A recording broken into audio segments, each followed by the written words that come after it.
Praise the Lord. ஒரே ஒரு வசனத்துடன் காண்பித்துக் கொள்ளலாம். சங்கீதம் 1:1-2.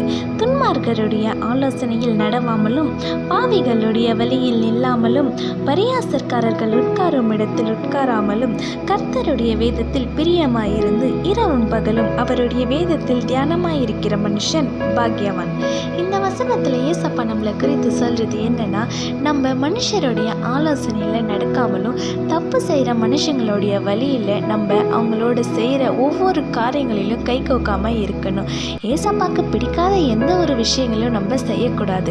நம்ம ஏசப்பாவுடைய வேதத்தில் பிரியமாக இருக்கணும். அது மாத்திரம் இல்லாமல் இரவும் பகலும் நம்ம ஏசப்பாவுடைய வசனங்களை நம்ம தியானிக்கணும். அப்படி நம்ம தியானிக்கும் போது ஏசப்பாவுடைய மகிமையை நம்ம காணலாம். அப்போது இதெல்லாம் கை கொண்டு நடக்கிற மனுஷன் பாக்கியவான் என்று ஏசப்பா சொல்லியிருக்காங்க. இதை நம்ம ஒரு நாள் மாத்திரம் செஞ்சால் போதாது. தினந்தோறும் நம்ம இந்த வசனத்தின் கை கொண்டு நடக்கணும். ஆமேன்.